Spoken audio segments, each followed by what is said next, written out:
কেউ যদি আমাকে হেল্প করার জন্য নাও থাকে, এক মহান সত্তা আছে, তিনি কে? আল্লাহ রাসূল সাল্লাল্লাহু আলাইহি ওয়াসাল্লাম আবু বকর রাদিয়াল্লাহু তাআলা আনহু গারে সাউরে হিজরতের রাতে লুকিয়ে আছেন।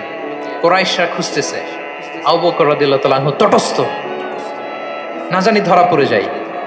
তিনি বলছেন, কুরাইশরা আমাদের এত পাশ দিয়ে যাচ্ছে, একটু মাথা নিচু করলে দেখে ফেলবে আমাদের।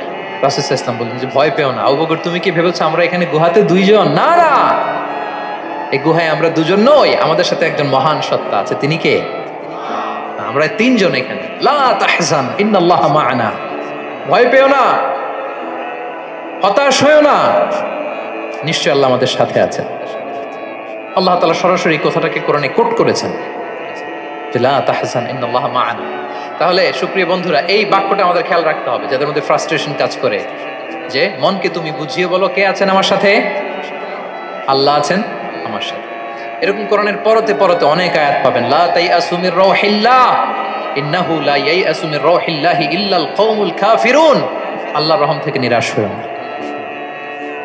কাফিররা ছাড়া কেউ আল্লাহর রহম থেকে নিরাশ হয়? আমি আপনি আমাদের জীবনে কত ভুল করেছি, কত অন্যায় করেছি, কতটাই বা পাপ করেছি। মনে রাখবেন, আমাদের পাপ যত বড় হোক, আল্লাহর রহমতের দরিয়া তার চাইতেও বড়। ইন্না মা'আল উসরি ইউসরা فإن مع العسر يسرا and verily with every hardship there is an ease. প্রত্যেক কষ্টের পরেই থাকে স্বস্তি। এই বাক্যগুলো কি আপনাকে মোটিভেশন দেয় না? এই কথাগুলো কি আপনাকে চাঙ্গা করে না? আপনার জীবনে ইন্সপিরেশন হয়ে আসে না এই কথাগুলো? ওয়ালা তাহিনু ওয়ালা তাহজানু ওয়া আনতুমুল আ'লাউনা ইন কুনতুম মুমিনিন। চিন্তা করো না, হতাশ হয়ো না, তোমাদেরই বিজয় হবে যদি তোমরা মুমিন হও। আল্লাহু আকবার। তাহলে আপস এন্ড ডাউনস থাকবে, এবং মুমিন জীবনে তো হতাশা থাকবেই না। কারণ আমার জীবনে যদি কোনো কষ্টের ঘটনা ঘটে, এটার জন্য আমি রিওয়ার্ড পাবো। আমি যদি অসুস্থ হই, আমার প্রত্যেক অসুস্থতার কারণে আমার পাপ মোচন হয়। সুবহানাল্লাহ পড়েন। আপনার জ্বর হয়েছে, এই জ্বরের কারণে আল্লাহ আপনার গুনাহ মাফ করবেন। আপনি ব্যথা পেয়েছেন, অসুস্থ হয়েছেন, আল্লাহ তাআলা গুনাহ মাফ করে দিবে। তাহলে হতাশার কোনো সুযোগ আছে বলেন? মুমিন জীবনে হতাশার কোনো সুযোগ নেই। রাসূল সাল্লাল্লাহু আলাইহি ওয়াসাল্লাম বলেন, মা ইউসিবুল মুসলিমা মিন নাসাব ওয়ালা ওয়াসাব ওয়ালা হাম্মিন ওয়ালা হুজনিন ওয়ালা আযান ওয়ালা গাম্মিন হাত্তা শাওকাতি ইউশাকুহা ইল্লা কাফারাল্লাহু বিহা মিন খাতায়া। মুমিন জীবনে যত ব্যথা, কষ্ট, দুঃখ, এমনকি ফল পাড়তে যে গাছের কাটার খোঁচা যদি খান, রাসূল সাল্লাল্লাহু আলাইহি ওয়াসাল্লাম বলেন ওই খোঁচার ব্যথার কারণে আল্লাহ তোমার গুনাহ মাফ করে দেয়। কেউ অসুস্থ হয়ে রাসূল সাল্লাল্লাহু আলাইহি ওয়াসাল্লামের কাছে আসলে রাসূল সাল্লাল্লাহু আলাইহি ওয়াসাল্লাম কি বলতেন জানেন? কেউ জানেন? লা বাস আলাইক তুহুরুন ইনশাআল্লাহ। তিনি বলতেন, আরে don't worry about it, it will cleanse up your scenes. ভয় পেও না, আরে এই অসুস্থতা, এটার কারণে আল্লাহ তোমার গুনাহ মাফ করে দিবে। সুবহানাল্লাহ। তাহলে অসুস্থ ব্যক্তি আর উজ্জীবিত হতো না? রাসূল সাল্লাল্লাহু আলাইহি ওয়াসাল্লাম অসুস্থ ব্যক্তিকে দেখলেই মাথায় হাত বুলিয়ে দিতেন, দোয়া করতেন, আল্লাহুম্মা রাব্বান নাস আযহিবিল বাস ইশফি আনতা শাফি, দোয়া করে দিতেন। আর বলতেন, আরে ভয় পেও না, এই অসুস্থতা তোমার গুনাহ মাফ করে দিচ্ছে। তাহলে অসুস্থতার মধ্যেও তারা উজ্জীবিত হতো। আমরা মানুষকে আশাবাদী করব, ভয় দেখাবো না। অসুস্থ মানুষকে ভিজিট করতে গেলে আপনারা কি করেন? ভয় দেখান নাকি? না, আশাবাদী করবেন। বলবেন যে আরে কি অসুস্থতা, আপনার দেখে দেখে অনেক সুস্থ লাগতেছে, বলতে পারবেন না? কিন্তু আমরা কি করি? কেউ অসুস্থ হইলে ওই অসুস্থতায় সবচেয়ে কষ্ট পেয়ে যে মারা গেছে তার হিস্ট্রি বলা শুরু করি। এরকম করে না অনেকে? ধরেন যে একজন ক্যান্সারের পেশেন্টকে দেখতে গেছেন, এবার যে আপনার কোন খালা ক্যান্সারে কিভাবে ধুকে ধুকে মরছিল, ওই হিস্ট্রি আপনি বয়ান দিতে শুরু করছেন। বেচারা বাঁচবে? যা একটু সুস্থ ছিল ওইটাও তো অসুস্থ বানাই দিচ্ছেন। কি বলেন? তাহলে ইসলাম আমাদেরকে আশাবাদী করে। প্রিয় ভাই এবং বোনেরা, কি করে? আশাবাদী করে। আমরা যদি আমাদের কোনো প্রিয়জনকে হারাই, আমরা আশাবাদী হয়েই হারাই, কারণ তাকে আমি চিরকালের জন্য হারাচ্ছি না। আপনি আপনার আব্বাকে হারাচ্ছেন, তো কি হয়েছে? বাপ হারায় তো কাঁদবে নাস্তিক। কি বলেন? নাস্তিকদের তো মরার পরে নাকি আর কিছু নাই। হ্যাঁ, দেখবেন আপনাদের সামনে সামনে অনেক কিছু বলে যে কিছু নাই, যা দেখি না, বিশ্বাস করি না। একা একা যখন মৃত্যুর পরে কি হবে চিন্তা করে ওর দম বন্ধ হয়ে আসে। ইসলাম মানুষকে আশাবাদী করে। দেখেন আমরা কত দূর দেখি, কত দূর ভাবি। আমার দাদা মারা গেছে, এটা আমার কোনো টেনশনেরই কারণ না, কারণ আমি সবসময় ভাবি আমার দাদাকে আমি ওপারে যেয়ে পাবো, আমার আব্বাকে আমি হারিয়েছি তো ওপারে পাবো, আমার বন্ধুকে আমি হারিয়েছি, কাছের বন্ধুটা যে আমার জন্য খুব ইন্সপিরেশন ছিল, সাময়িক বিচ্ছেদ এটা আমাদের জন্য, কারণ আমরা ওই জগতে বিশ্বাস করি। আল্লাহু আকবার। তাহলে হতাশা আমাদের ডিকশনারিতে আজকে থেকে রাখা যাবে। ইসলামিক লাইফস্টাইল যদি মেনটেন করতে চান, you have to be optimistic. Clear কথাটা? আচ্ছা, এরপরে গ্রেটফুলনেস, 6 নাম্বার। গ্রেটফুলনেস, আপনাকে কৃতজ্ঞ হইতে হবে, শুকরগুজার হইতে হবে। আমরা অনেকে কমপ্লেইন করি খুব বেশি, না এটা ভুল। সম্মানিত সুধীমণ্ডলী, be grateful with what you have. যা আছে এটা নিয়ে শুকরগুজার হন, আপনার জীবনটাকে আল্লাহ সুন্দর করবে। তাহলে কমপ্লেইন করবো না, আমরা শুকরগুজার হব। রাসূল সাল্লাল্লাহু আলাইহি ওয়াসাল্লাম বলেছেন, তোমার চেয়ে যে খারাপ অবস্থানে আছে তার দিকে তাকাও, যে ভালো আছে তার দিকে তাকিও না। হ্যাঁ, যে ভালো আছে তার মতো আপনি হওয়ার চেষ্টা করবেন। আপনার গোল থাকবে, I am not talking about the goals and plans, your plan and goal should be bigger and bigger. But আপনি ও খুব ধনী, ও খুব ভালো আছে এটা দেখে কষ্ট পাবেন না, কারণ আপনি খেয়াল করেন যে আপনার চেয়ে অনেক খারাপ অবস্থানে আছে অনেকে, ওর দিকে তাকালে দেখবেন যে আপনার আর খারাপ লাগতেছে না। শেখ সাদি রাহিমাহুল্লাহ, বিখ্যাত কবি, নাম শুনেছেন না? ওনার একবার পায়ে দেওয়ার মতো জুতা ছিল না। কি ছিল না? সবাই বলুন, কি ছিল না? জুতা। তো উনি একবার রাস্তা দিয়ে হাঁটতেছেন, হঠাৎ দেখেন এক লোকের 2টা পাই নাই। কি নাই? শুকরগুজার হলেন, চিৎকার করে বললেন আলহামদুলিল্লাহ, যে আল্লাহ অনেক ভালো আছি, আমার জুতা নাই এজন্য মন খারাপ, ওর তো পাই নাই। এজন্য বেঁচে যে আছি এজন্যই আলহামদুলিল্লাহ। লা ইন শাকারতুম লা আযীদান্নাকুম ওয়া লা ইন কাফারতুম ইন্না আযাবি লাশাদীদ। আল্লাহ বলেন, যদি শুকরিয়া করো, শুকরগুজার হও, আমি আল্লাহ নিয়ামত বাড়িয়ে দেব। যদি নাশুকরি করো, জেনে রাখো আমার শাস্তি কঠিন। তাহলে বেঁচে যে আছি এজন্যই কি পড়া উচিত? জাহাঙ্গীরনগর বিশ্ববিদ্যালয় আওয়াজ করেন, বেঁচে যে আছি এজন্য কি পড়বো? আপনি যে অবস্থানে থেকে খুশি না, ভাল লাগে না আপনার, যে হায় রে আমি তো লুজার, আমার কিচ্ছু নাই, আপনার এই অবস্থানে পৌঁছাটা অনেকের জন্য স্বপ্ন।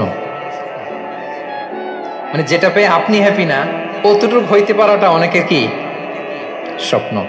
আপনাকে যদি জিজ্ঞেস করি, ভাই কি চান, কি লাগবে বলেন, কি চান? তা আপনি বলবেন যে শেখ আমি ধনী হইতে চাই, আমার একটা ব্রাইট ক্যারিয়ার চাই, আমি টাকা চাই, আমি খ্যাতি চাই, আমি ক্ষমতা চাই। এটা কত যে চাওয়ার ফিরিস্তি আমাদের। আপনি একটু একটা ক্যান্সার হসপিটালে জানতো, ক্যান্সারের 3rd স্টেজে চলে আসছে, ধুকে ধুকে লাস্ট স্টেজে চলে আসছে। আপনার তো অনেক কিছু চাই, আপনি ওকে একটু জিজ্ঞেস করেন যে ভাই আপনি কি চান? ও টাকা চায় না? ক্যান্সারের রোগী টাকা চাবে, খ্যাতি চাবে, ব্রাইট ক্যারিয়ার চায়। সে কি চায় বলেন তো একটু? সে একটু বাঁচতে চায়। যে ভাই তুমি কি চাও? বলবে আমি কিছু চাই না, একটু বাঁচতে চাই। বার্ন ইউনিটে যদি কখনো যাওয়ার সুযোগ হয়, দেখবেন যে চিৎকার করে তারা, এত কষ্ট, এই দহনের কারণে এত কষ্ট, তারা চিৎকার করতে থাকে হসপিটালকে কাঁপিয়ে। আপনি ওকে একটু জিজ্ঞেস করবেন, ভাই কি চাও? বলেন তোর চাওয়াটা কি? ও শুধু বাঁচতে চায়, কিন্তু ওই বেঁচে থাকা নিয়ে তো আমাদের কোনো ফিলিংসই নাই। আমরা যে বেঁচে আছি এটা যে শুকরগুজার হওয়ার অনেক বড় একটা কারণ, আমরা এরকম করে ভাবিই না। এজন্য সুপ্রিয় সুধীমণ্ডলী, আমরা যে বেঁচে আছি এজন্য আলহামদুলিল্লাহ। শুধু বেঁচে থাকার কারণে আমরা কি পড়বো? তাহলে গ্রেটফুলনেস, আপনি যদি ইসলামিক লাইফস্টাইলে নিজেকে অভ্যস্ত করতে চান, আপনার যেমনি অপটিমিস্টিক হইতে হবে, এট দ্য সেম টাইম আপনাকে কি হইতে হবে? গ্রেটফুল হইতে হবে। 7 নম্বরে তাওয়াক্কুল। Put your trust on Allah, because only He can help you, only He can protect you. And when you put your trust on Allah, you are in a divine shield. আপনি যখন আল্লাহর উপর নিজেকে ন্যস্ত করেন, আপনি একটা ডিভাইন, একটা প্রোটেকশনের ভেতরে থাকেন। বিশ্বাসীরা কি করে? আল্লাহর উপর ভরসা করে। কি করে? কার উপর? তদবিরের উপর, লবিং এর উপর, মামা চাচা?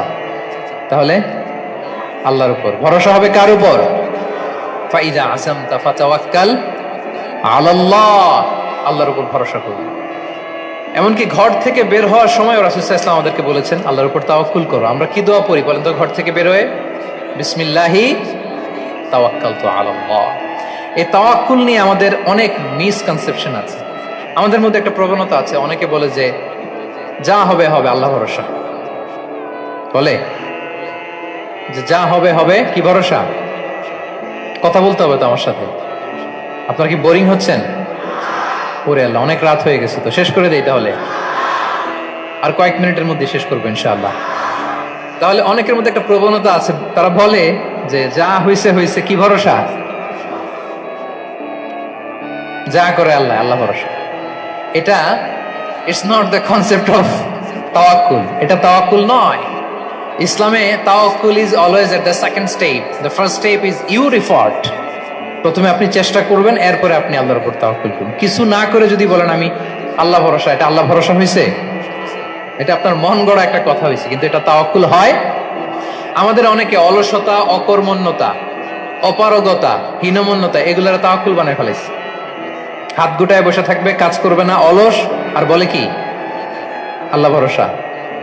রিজিকের মালিক আল্লাহ, কিছু করবে না আর বলে আল্লাহ ভরসা। প্রিয় ভাইরা, রাসূল সাল্লাল্লাহু আলাইহি ওয়াসাল্লাম তিনি অলসতা, অকর্মণ্যতা, হীনমন্যতা, কাপুরুষতা, ভীরুতা এগুলো থেকে আল্লাহর কাছে পানাহ চেয়েছেন। নিজের সাধ্যের সবটুকুন তিনি করেছেন, তারপরে আল্লাহ ভরসা করেছেন। এবং পাখিকে ইসলামে তাওয়াক্কুলের মডেল বানানো হয়েছে। রাসূল সাল্লাল্লাহু আলাইহি ওয়াসাল্লাম বলেন, লাউ আন্নাকুম তাতাওয়াক্কালুনা আলাল্লাহি হাক্কা তাওয়াক্কুলিহি লা রাযাকাকুম কামা ইয়ারযুকুত তুয়ুর তাগদু খিমাসান ওয়া তারুহু বিতানান। মানে তোমরা যদি পাখির মতো তাওয়াক্কুল করো, তাহলে পাখিকে আল্লাহ যেমন রিজিক দেয় তোমাদেরকেও রিজিক দিবে। পাখি কি করে বলেন তো? প্রতিদিন সকালবেলায় ওর ঘরের ভিতরে বসে বলে যে আল্লাহ ভরসা। বলে বরঞ্চ কি করে সে? সকাল সকাল কিচির মিচির রবে দিক দিগন্ত মাতিয়ে সে বের হয়ে যায়, সারাদিন ঘুরতে থাকে। তাহলে খালি পেটে সকালবেলায় পাখিগুলো বের হয়ে যায়, আকাশে বাতাসে ছুটে বেড়ায়, আর বিকেল বেলায় ওদর পূর্তি করে প্রতিটা পাখিকে তার নিড়ে ফিরিয়ে দেয় কে? আপনারা তো বোঝা অনেক সহজ। এটা তো নাকি একেবারে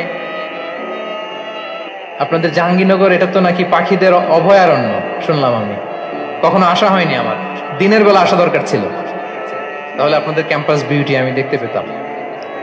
তো পাখি কিন্তু বসে থাকে না, সকালে কি করে? খালি পেটে পাখিগুলো বেরিয়ে যায়, ওরা ওদের রোল প্লে করে, চেষ্টা করে, এরপরে বিকেল বেলা ওদর পূর্তি করে তাদেরকে নিড়ে ফিরিয়ে দেয় কে? তাহলে পাখিকে তাওয়াক্কুলের মডেল বানানো হয়েছে। আপনি হাত গুটিয়ে বসে থেকে বললেন আল্লাহ ভরসা, এটা হয়েছে? আপনি আপনার সর্বোচ্চটুকুন চেষ্টা করবেন, সব করার পরে এরপরে আপনি বলবেন আল্লাহ ভরসা। তাহলে তাওয়াক্কুল হলো প্রথমে যে কোনো জিনিস অ্যাচিভ করার জন্য পরিকল্পনা করা, তারপর সে পরিকল্পনা বাস্তবায়নের উপায় বের করা, তারপর বিভিন্ন উপায় উপকরণের সাহায্য নিয়ে সেটা অ্যাচিভ করার জন্য প্রাণান্তকর প্রচেষ্টা চালিয়ে যাওয়া, অবশেষে ফলাফলের জন্য কার উপর নির্ভর করা।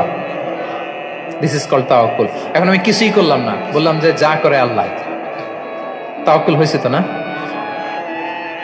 আমাদের সমাজে দুইটা ধারণা। কেউ কেউ বলে আরে আমি তো সব করব, তাওয়াক্কুলের দরকার কি? Absolutely wrong. আবার অনেকে মনে করে আল্লাহই সব করে দিবে, এটাও absolutely wrong. The concept of Islam is in between this two extreme lines. এই দুইটার মাঝখানে হচ্ছে তাওয়াক্কুল। তাহলে তাওয়াক্কুলের মেকানিজম হচ্ছে আমার সাধ্যের সবটুকুন আমি করব, তারপরে আল্লাহ সাহায্য আসবে, সেজন্য আমি তাওয়াক্কুল করব। আপনারা মুসা আলাইহিস সালামের ঘটনা জানেন। উনি যখন বনী ইসরায়েলকে নিয়ে লোহিত সাগরের সামনে আসলেন, ফেরাউন তার সৈন্য নিয়ে ধাওয়া করলো, আল্লাহ তাআলার সাথে সাথে কি রাস্তা বানাই দিলেন নাকি? সাগরের মাঝখানে না। আল্লাহ বললেন আনিদ্রিব বিআসাকাল বাহর, লাঠি দিয়ে একটা বাড়ি মারো সাগরে। মুসা আলাইহিস সালাম বাড়ি না মারলে তো আল্লাহ রাস্তা বানাতে পারতেন না, না পারতেন না? পারতেন, কিন্তু এটা তাওয়াক্কুলের মেকানিজম নয়। ওনাকে বলেছেন বাড়ি মারো, উনি লাঠি দিয়ে বাড়ি মারলেন, বিশাল রাস্তা হয়ে গেল। মারিয়াম আলাইহিস সালাম যখন ঈসা আলাইহিস সালামকে ডেলিভারি করলেন, ক্লান্ত শ্রান্ত ক্ষুধার্ত, কি খাবেন? আল্লাহ তাআলা বললেন ওয়াহুজ্জি ইলাইকি বিজিযইন নাখলাতি তুসাকিত আলাইকি রুতাবান জানিয়া। মানে মারিয়াম একটু কষ্ট করে উঁচু হয়ে পাশে একটা খেজুর গাছ আছে, ওটা ডাল ধরে টান দাও, টসটসে পাকা খেজুর পড়বে নিচে, ওটা খাও। উনি টান না দিলে আল্লাহ এমনি অটোমেটিক্যালি পাঠাতে পারতেন না খেজুর? আল্লাহ পাঠান। তাহলে এই পৃথিবীর সিস্টেম হচ্ছে আপনাকে কষ্ট করতে হবে, আপনার রোলটা আপনাকে প্লে করতে হবে। ইসলামে তাওয়াক্কুল is always at the second step. The first step is your effort. আপনাকে চেষ্টা করতে হবে, তারপরে আপনি তাওয়াক্কুল করবেন, তাহলে এটা প্রপার তাওয়াক্কুল হবে। তাহলে এখন থেকে হাত গুটিয়ে বসে থেকে আল্লাহ ভরসা বলবেন? বলবেন? আমরা এটা ভুল করে ফেলি, আমরা এটা ভুল করে ফেলি। রাসূল সাল্লাল্লাহু আলাইহি ওয়াসাল্লাম, ওনার কাছে আল্লাহ সাহায্য আসতো, জিবরিল আলাইহিস সালাম আসতো, তারপরেও কখনো তিনি নিজের ভাগ্য আল্লাহর হাতে ছেড়ে দিতেন না। আমাদের মতো যা করে আল্লাহ, আল্লাহ ভরসা বলে কখনো নিজের ভাগ্য আল্লাহর হাতে ছেড়ে দিতেন, বরং নিজের সাধ্যের সবটুকুন দিয়ে তিনি চেষ্টা করতেন। তারপর তিনি ভরসা করতেন কার উপর? আপনি হিজরতের ঘটনাটা দেখেন। আল্লাহ যেদিন বললেন যে আজ রাতেই তুমি আর আবু বকর হিজরত করো, রাসূল সাল্লাল্লাহু আলাইহি ওয়াসাল্লাম ওই দিন দুপুরবেলা আবু বকর রাদিয়াল্লাহু তাআলা আনহুর ঘরে গেলেন। তিনি কখনো দুপুরবেলা বেরোন না, তিনি কখনো মাস্ক পরে বেরোতেন না। সেদিন তিনি মাস্ক পরে বেরোলেন, খারাজা মুতাকান্নিয়ান, মুখ ঢেকে বেরোলেন। আবু বকর রাদিয়াল্লাহু তাআলা আনহুর ঘরে যেয়ে বলেন, আবু বকর আখরিজ মান ফিল বাইত, ঘরে যারা আছে বের করে দাও, প্রাইভেট আলাপ আছে। আবু বকর রাদিয়াল্লাহু তাআলা আনহু বললেন, ইয়া রাসূলুল্লাহ, আসমা আর আয়েশা একজন তো আপনার পরিবার আর একজন তার বোন, আমরাই তো, বলেন। রাসূল সাল্লাল্লাহু আলাইহি ওয়াসাল্লাম আশ্বস্ত হলেন, বললেন যে আজ রাতেই আমরা হিজরত করব, আজ রাতেই।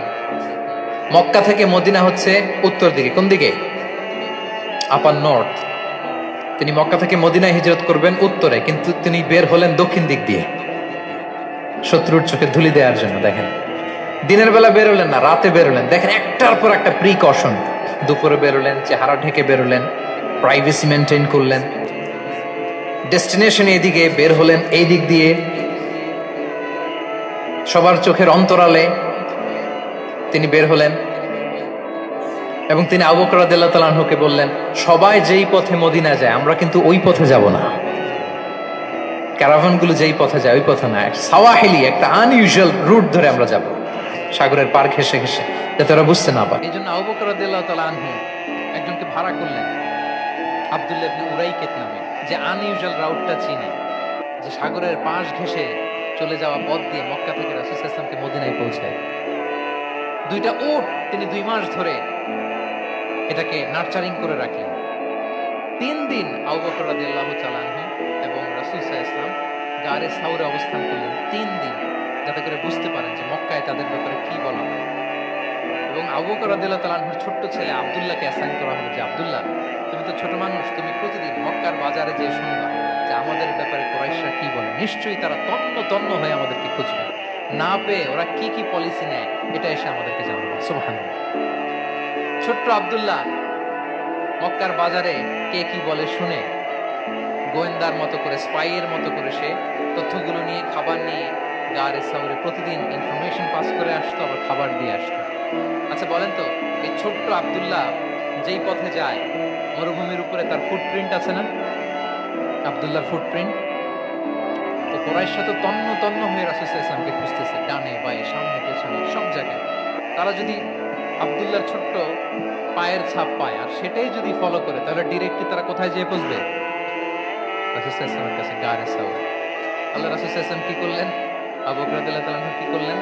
আমির ইবনে ফুহায়রা নামে আরেকটা লোককে অ্যাসাইন করলেন, যে 3 দিনের জন্য আব্দুল্লাহ যখন তথ্য নিয়ে খাবার দিয়ে চলে যাবে, আমির ইবনে ফুহায়রা, তোমার কাজ হচ্ছে যেই পথ দিয়ে আব্দুল্লাহ হেঁটেছে এই পথ দিয়ে তুমি আমাদের ছাগলগুলোকে একটু চড়াই দিবে। তাহলে ওখানে বাচ্চার আর ফুটপ্রিন্ট থাকবে না, ছাগলগুলোর পায়ের ছাপ থাকবে। অনেক লম্বা ঘটনা, এরকম একটার পর একটা প্রিকশন আল্লাহ রাসূল সাল্লাল্লাহু আলাইহি ওয়াসাল্লাম, আবু বকর রাদিয়াল্লাহু তাআলা আনহু ওনারা নিয়ে তারপরে হিজরতের পথে রওনা হয়েছেন। এবং যখন রওনা হয়েছেন, রাসূল সাল্লাল্লাহু আলাইহি ওয়াসাল্লাম ডানে বাঁয়ে তাকান না, তিনি কোরআন তেলাওয়াত করছেন। হি ওয়াজ রিসাইটিং দ্য কোরআন, কারণ now he is in the state of তাওয়াক্কুল, এখন তিনি তাওয়াক্কুল করতেছেন। তাহলে বলেন তো, তাওয়াক্কুল কি শুরুতে না শেষে? তারপরে কতটা শেষে? আপনার চেষ্টা, আপনার তদবির, আপনার লবিং, আপনার এফর্ট, আপনার সাধ্যের নাগালে থাকা সব কিছু উজাড় করে দেওয়ার পরে আপনি বলবেন তাওয়াক্কালতু। আমরা করি কি? আমরা কি করি? আল্লাহ ভরসা। ভাই কি প্ল্যান আপনার? হুজুর আল্লাহ ভরসা। এবার বলেন, এটা হয়েছে? এটা কি আসলে দ্য প্রপার কনসেপ্ট অফ তাওয়াক্কুল হয়েছে প্রিয় ভাই এবং বোনেরা? হয় নাই। কারণ তাওয়াক্কুল is always at the second step, the first step is you refer. আপনি আপনার সাধ্যের সবটুকু করবেন, তারপর কি করবেন? ক্লিয়ার? সব শেষ। কথা হচ্ছে আপনি যদি ইসলামিক লাইফস্টাইল মেনটেন করতে চান, আপনাকে উম্মাহ সেন্ট্রিক অ্যাটিটিউডের অধিকারী হতে হবে। উম্মাহ সেন্ট্রিক। আমাদের মুসলিম উম্মাহ একটা দুঃখী উম্মাহ, নেতৃত্বহীন উম্মাহ, বলিষ্ঠ নেতৃত্বের অভাবে এদিক থেকে লাথি মারলে আমরা এদিকে যাই, এদিক থেকে মারলে এদিকে যাই। শুধু একটা স্ট্রং লিডারশিপের অভাব, ঠিক কিনা বলেন? এই যে আমাদের রোহিঙ্গা ভাইয়েরা 10 মিলিয়ন আসছে, ওনারা এখন 1 মিলিয়ন আসছে, 10 লাখ, এখন বোধহয় 2 মিলিয়ন প্লাস হয়ে গেছে বা 3 মিলিয়ন হয়ে গেছে। আমি গত মাসে গিয়েছিলাম রোহিঙ্গা ক্যাম্পে দেখার জন্য তাদের কি অবস্থা।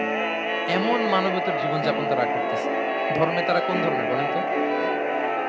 আমাদের ভাই, আমাদের বোনেরা, তাদের কোনো সলিউশন নেই। কাশ্মীরের ভাই বোনদের কি অবস্থা দেখেন তো। আর গাজার অবস্থা নাই বা বললাম।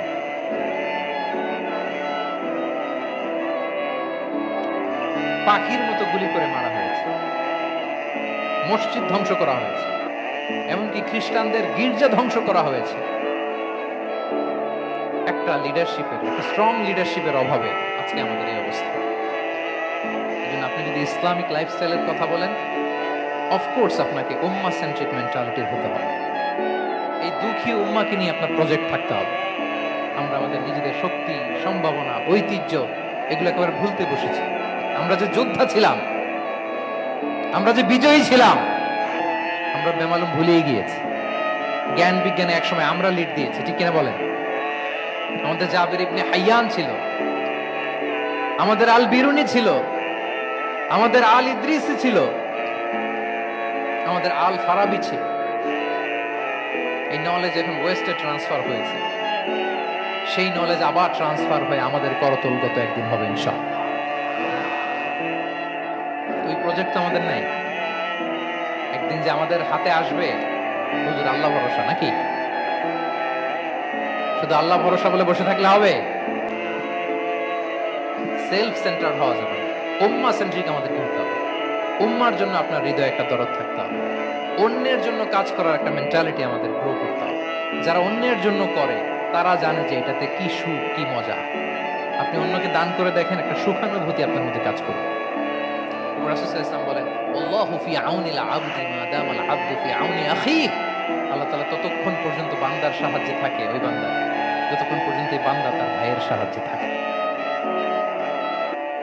এজন্য আমাদের প্রতিটি কাজে, পদক্ষেপে আমাদের নির্যাতিত ভাইয়েরা যেন তারা আমাদের চিন্তায় থাকে, তারা যেন আমাদের দোয়ায় থাকে, আমাদের সহযোগিতায় থাকে। উম্মাহর জাগরণে যেন নিবেদিত হয় আমাদের সকল এফোর্ট, সকল প্রজেক্ট, সকল প্রচেষ্টা। কি পারা যাবে কিনা বলেন? উম্মাহর জন্য এরকম স্যাক্রিফাইসিং মেন্টালিটি আমাদের থাকার দরকার আছে না নাই বলেন? তাহলে উম্মাহ সেন্ট্রিক মেন্টালিটি আমাদের করতে হবে সম্মানিত সুধীমণ্ডলী। তাহলে ইসলামিক লাইফস্টাইল নিয়ে যদি আমরা কথা বলি, আমাদের উম্মাহ সেন্ট্রিক হওয়ার কোনো বিকল্প নাই। আমি যদি পুরো আলোচনার সামারি করি, তাহলে বলতে হবে, শুরুতে আমি যেটা বলেছিলাম যে এখানে পিক এন্ড চুজ করে ইসলামিক লাইফস্টাইল অ্যাডাপ্ট করার আমাদের কোনো সুযোগ মনে আছে? যে কথা দিয়ে শুরু করেছিলাম, পিক এন্ড চুজ করা যাবে মন মতো না, পুরোটাই মানতে হবে। এবং 8টা, মোস্ট লাইকলি 8টা core values of Islamic lifestyle আমি আপনাদের সাথে শেয়ার করেছি। একটু যদি রিকল করি, 1 নম্বরে কি বলেছিলাম বলেন তো? হালাল, হালাল মেনটেন করতে হবে, হারামের সাথে আমাদের কোনো সম্পর্ক। 2 নম্বরে প্রোডাক্টিভিটি। 3 নম্বরে ফিতরা বেসড লাইফস্টাইল হতে হবে। 4 নম্বরে মডেস্টি। 5 নম্বরে হতাশ হওয়া যাবে না, মনকে তুমি বুঝিয়ে বলো আল্লাহ আছেন আমার সাথে, অপটিমিজম। তারপরে আল্লাহর উপর ভরসা করা, গ্রেটফুলনেস। 7 নম্বরে কোনো কিছু না করে, হ্যাঁ, সবকিছু করার পরে, মাশাআল্লাহ, অ্যাবসলিউটলি রাইট আনসার। সবকিছু আমার সাধ্যের সবটুকুন করার পরে কি করব? কার উপর তাওয়াক্কুল করব? এবং আমরা উম্মাহ সেন্ট্রিক চিন্তা লালন করব, উম্মাহ কেন্দ্রিক। পারা যাবে তো? এই কোর ভ্যালিউজ গুলো যদি আপনি মেনটেন করেন, this would be the Islamic lifestyle.